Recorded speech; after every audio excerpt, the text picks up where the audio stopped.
she was giving me 3 points. But you know, I put a lot of pressure on her serve, and it seemed to crumble a bit.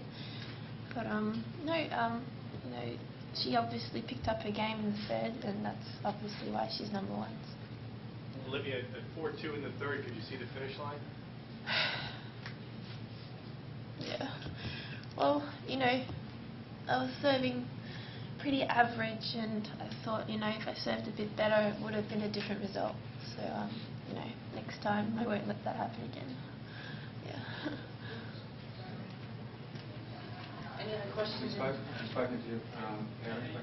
No, I haven't. I'm not sure what the time is in Melbourne, but I know that they were going to camp out in front of the telly and watch it, so I bet they had a heart attack or two. So no, I haven't spoken to them yet. I'll let them calm down for a bit and then. Many really experienced players who come into this room say it's incredible to go out there on that huge stadium. You're such a young person. Can you describe what it was like out there, what you were feeling inside of you? Well, as I walked on to the court, it was just so big, like it's huge.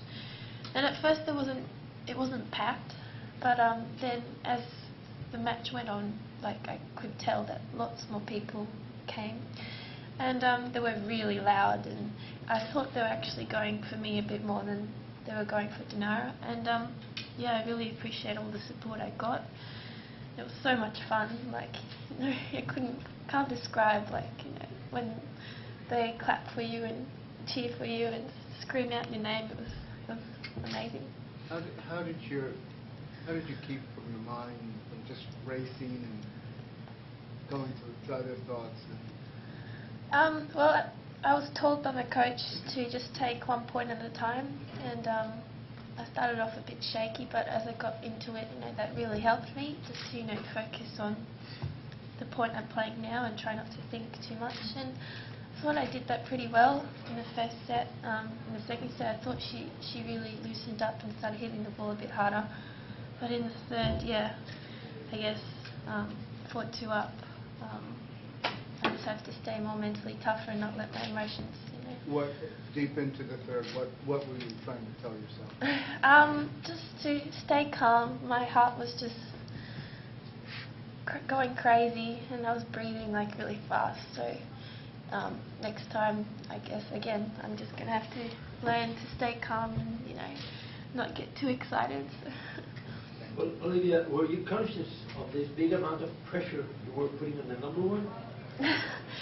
I wasn't really. I realised that after the match. I should have thought of that during the match.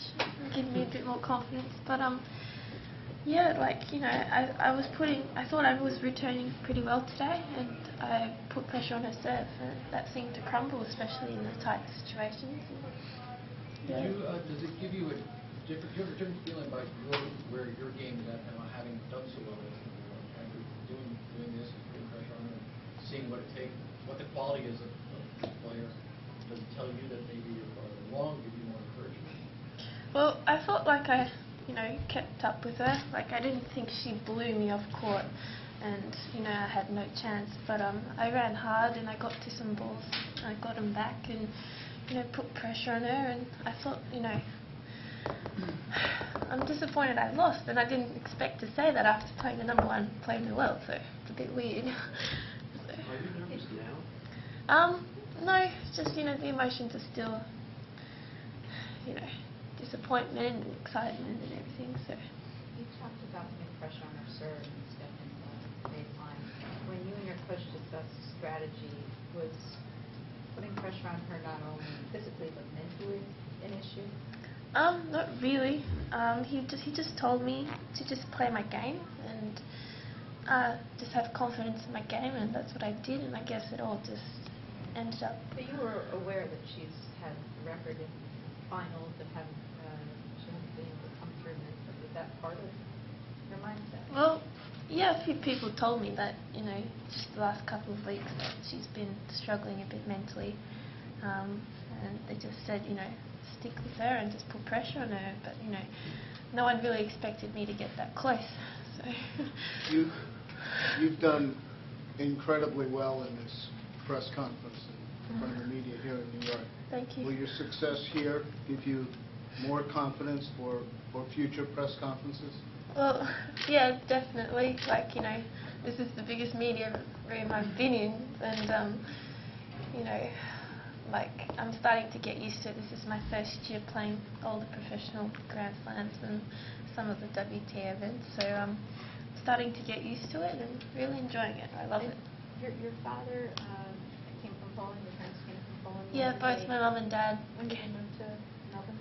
I was born in Melbourne, but they moved to Melbourne a year before I was born, and I was born and grew up in Melbourne.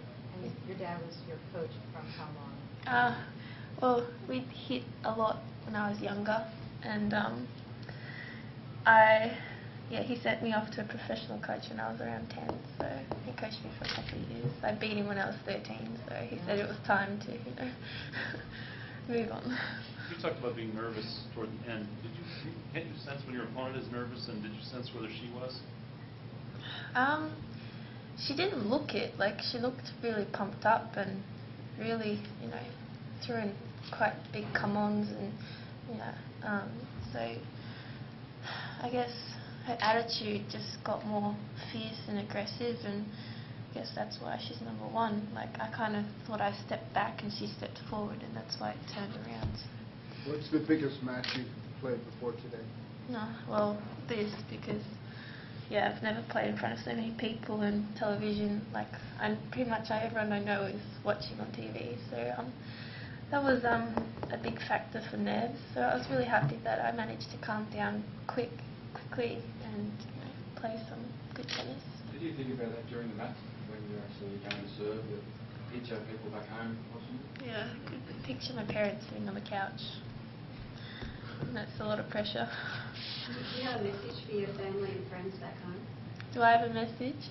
Well, I haven't been home for 5 months, and I'm really missing home. So I'm going home after this, and I'm so excited. So excited. Did you get start cramping up at all? I did. It was the first time ever. Where was it? Midway through third set, I felt like something happened in my thigh, but it passed quickly and it was all good. So it's weird. What were you doing at this time? I was watching the US Open back home, wishing I was here, so, you know, step closer, and it's good. What's your schedule from here? Off back home, playing quite a lot of challenges a bit lower.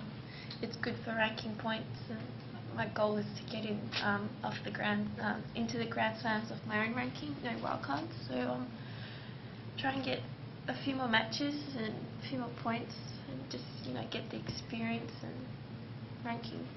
What about preferred surface? Have you got a favourite surface? I grew up on clay, so I like sliding, and I like the bounce, then hard court, and then probably grass. So, yeah, it's good. Congratulations. Thank you. Thank you. Thanks, everyone. Do we have Polish media here for questions in Polish? Perfect. Thank you. Thanks.